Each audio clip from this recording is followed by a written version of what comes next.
Catching here on the Field of Legends is the legendary Josh Gibson. Freddie, shows, where they at? Sold out, to the world, get the bag, get the money.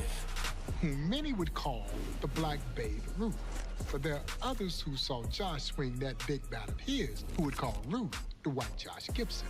Gibson was incredible. But Josh wasn't just a great power hitter. Josh was a great hitter with power. Lifetime batting average of .354. And in head-to-head competition against major leaguers in countless exhibition games, hit over .420. Josh Gibson was going to steal your 20-25 bases or more to go with that big bat of his. And what makes it even more remarkable for those of you who are baseball fans, he was doing this as a catcher. As a catcher. Catchers don't do that because the position's just so physically demanding. It beats your body up. Well, Josh wasn't a good catcher. He was a great catcher. Rifle arm. He was throwing guys out from the crouch back in that era. Big, powerful forearms, big, powerful thighs, trademark rolled up left sleeve, and great eyes. 100% certified. Is he rizzing up Josh Gibson right now, bro? Like, tally 1 hit, tally 1 run batted in, tally 1 hit, tally 1 run batted in. There it is. Wow. 5 times over a 7-season run. There it is. Oh, I thought he caught it. Swing and a miss. That one in the dirt. On to first. We try that. Right there. Line drive. Fall. Yes. The throw in, but it's offline. He will score. And he's got a double. Let's go. Josh Gibson, power on the thighs. Tally 3 total bases. Hit over .420 against major league opponents in career.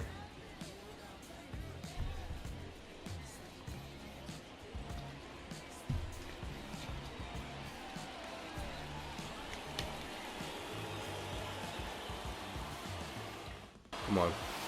Oh my. Oh my God, he sucks. Let's go. That's one base. On by Gibson. Hall of Fame pitcher. Oh, that's the pitch. Oh my goodness. That's 4 bases. Look at those pants. They should give you an option to use those pants and like Road to the Show. I don't know if they do. Night baseball beginnings. Well, as some of you may know, night baseball originated in the Negro Leagues in 1930. Which is the best baseball. You could say we owe it to night baseball for us landing on a phenom named Josh Gibson. As the story goes, the Homestead Grays catcher Buck Ewing broke his leg tripping on the guide wire that held the portable light system into place. Judy Johnson goes into the stands and pulls out a young Josh Gibson. And Gibson had already been a budding star in the amateur world of baseball in Pittsburgh. And Judy Johnson pulls him out, puts him in the uniform, he gets behind the plate, and needless to say, Buck Ewing never got his job back.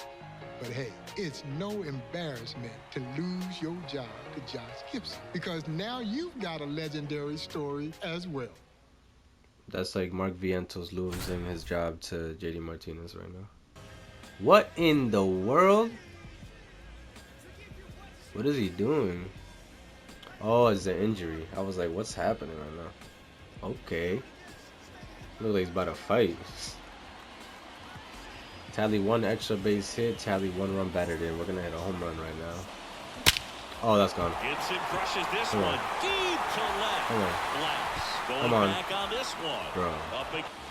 Oh, that's gone. Double. Double. Way back there.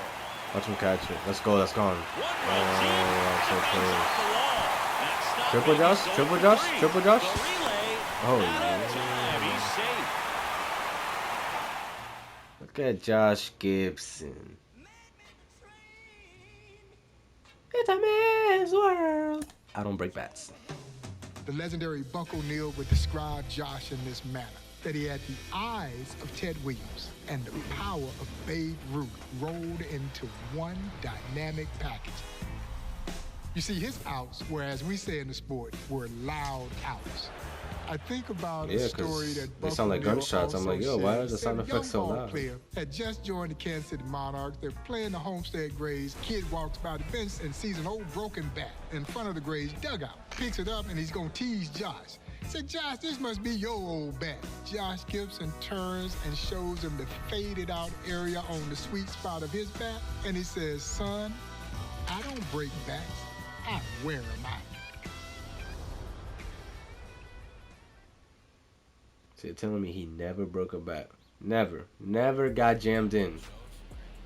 Okay. Josh Gibson stepping I in believe now. That's That gone. one is Oh absolutely my belted. God, Josh. And out of here. Josh. You're wearing the bat, Josh. Back over. Ooh, let's go. Liner, base hit. And the leadoff man aboard. Good, Josh.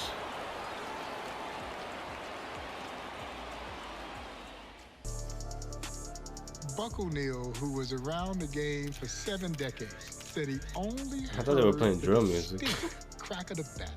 Said Well, the this is ball drill. made a different sound coming off these players' bats. 3 players. One was the sweet swing of the legendary Babe Ruth. The other was Bo Jackson. And the third of this dynamic trio, Josh Gibson. The lore and legend that surrounds this almost mythical-like ball player is second to none. There's the story of the ball that he launched into orbit in Pittsburgh, and the next day he was called out when it came down in Philadelphia. Only Josh Gibson. Josh Gibson would have hit home runs in any league, in any year. I mean, era. Bob Kendrick. Oh, I thought it was a Yankees uniform for a second.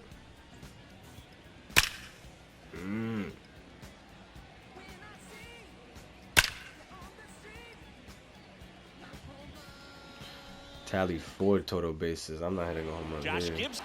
The craziest part about this Negro Leagues thing is the fact that MLB The Show was a thing back then. Like, I can't believe that they really had MLB The Show billboards back then. Like, that back part to work. is astonishing to me. That would have traveled about Oh, that's gone. 4 bases. Oh my God. Deep to left. Way out of here. Oh, I thought I was going to leave. Gibson's power was extraordinary. In 1936, the power-hitting catcher hit 84 home runs in a single season in 170 84? games against all levels of competition. He is still believed to be the only man to ever hit a ball completely out of Yankee Stadium. He hit one in the home runs. Polo Grounds that they estimated to travel over 600 feet. Bruh, That's the kind what? of power that we're talking about. He could check 600 swing feet. and hit the ball out the ballpark. They don't measure sections of the ballpark where Josh hit balls. No. They look at landmarks. They say, you see that tree over there? Josh hit one over there. You see the barn over there? Josh hit one over that barn. You see those train tracks? Josh hit one over the train tracks. It was power personified. Josh Gibson, did he really hit a fair ball out of Yankee Stadium? Yes, he did. Josh was one of those superhuman people like that. You want me to tell you the truth? I think that's the first time I've ever seen Satchel Paige, like, not in the video game. I gotta hit a home run here? Oh, well, it's kind of easy down the third baseline. One. Ooh. And there's a Inside the rocket park? into the Inside the park? outfield. Inside the Lead park? runner Inside the touches park? second, headed for third. Go home, go home. Come on, Saunders. bro.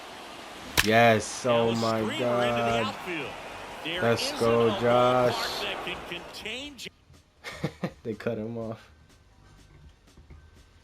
Satchel in the 1942 World Series. I want to see this. The year is 1942, and it's not any old game. It's the Negro Leagues World Series. The Kansas City Monarchs against the Homestead Grays, and it's an epic showdown. Satchel Paige and his friend Josh Gibson. The Monarchs were winning the game 4-2 in the bottom of the ninth, 2 outs, when Satchel gives up a 2-out triple to a guy named Jerry Benjamin. Satchel calls time. His nickname famously for Buck O'Neil was Nancy. Satchel says, Nancy, you know what I'm fixing to do? Buck said, yes, Satchel, you're going to get this guy out so we can go back to the hotel. He said, no, Nancy, I'm going to walk Howard Easterly, I'm going to walk Buck Leonard, and I'm going to pitch to Josh Gibson. Why? Buck looks at Satchel. He says, Satchel, don't be facetious. He said, well, you can call it what you want it, but that's what I'm going to do. He walks Howard Easterly. He walks Buck Leonard. Now everybody knows what's going down. And so Satchel calls time again. But this time he motions for the Monarchs trainer to come out. Now the trainer is part of the show. He's got a glass in his hand. And Buck says he drops something in the glass, and the glass begins to Cosby'd fill. him. Satchel drinks it down. He lets out a belch. Now he is ready. Satchel looks at Josh. He said, Josh, I ain't going to try to trick you. I'm going to throw you 3 fastballs. Or during the game. 95-mile-an-hour fastball, call strike 1. Josh never moves the bat. 99-mile-an-hour fastball, call strike 2. He said, now, Josh, I ain't going to throw any smoke at your yoke. I'm going to throw a pea at your knee. 100-mile-an-hour fastball, call strike 3. Satchel, who stood about 6'4", 6'5", he stretched out. He says, Nancy, nobody hits Satchel Paige's fastball. But Buck O'Neil says the very next year, Satchel tried to get a fastball past Josh. He said Josh hit the ball so hard. You know how the pitcher goes through his follow-through? He says Satchel never got a chance to come up. Said the ball went right over the top of his cap. And as Josh is circling the bases, Satchel's still down here. He never comes up. And he looks over at first base and he says, Nancy, a fella could get killed out here.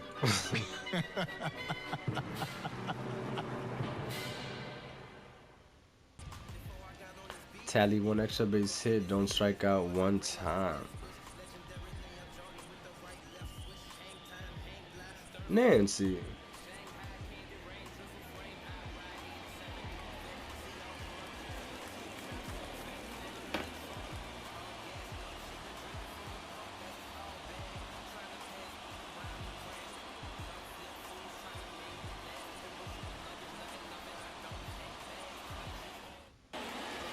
Oh yeah. Oh yeah. That's gone. Let's go.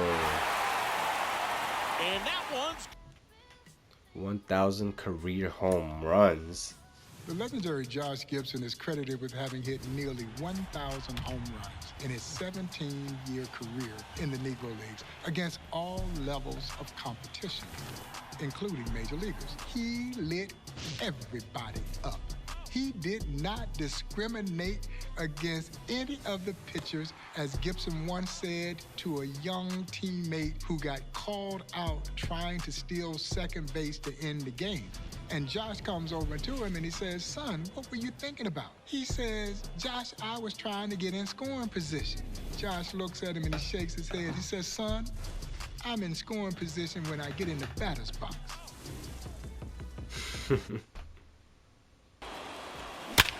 ripped on a line. He Yes, dives, double. but can't hang on. That's a base hit. Throws to That's a second. double. That's a double. Now Oh, he missed Baby's it. going Let's for go. three. The throw to third, and If they don't it's count that a out, double. trying Let's for go. three. Let's go. No weaknesses.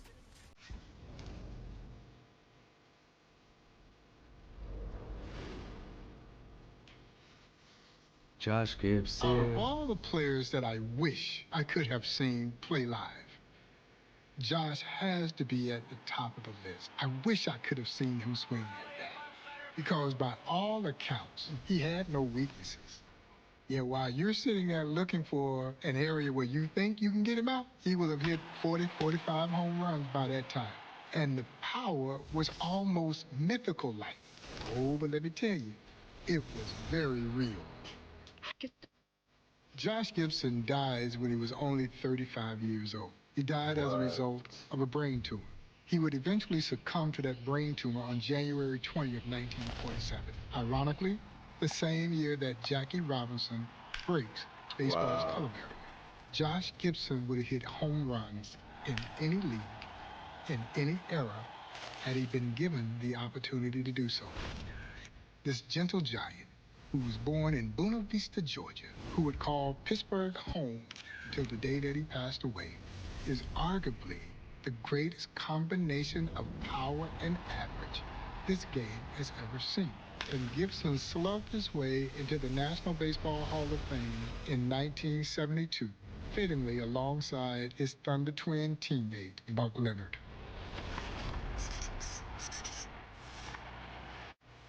Damn, man, a lot. That made me kind of sad, man.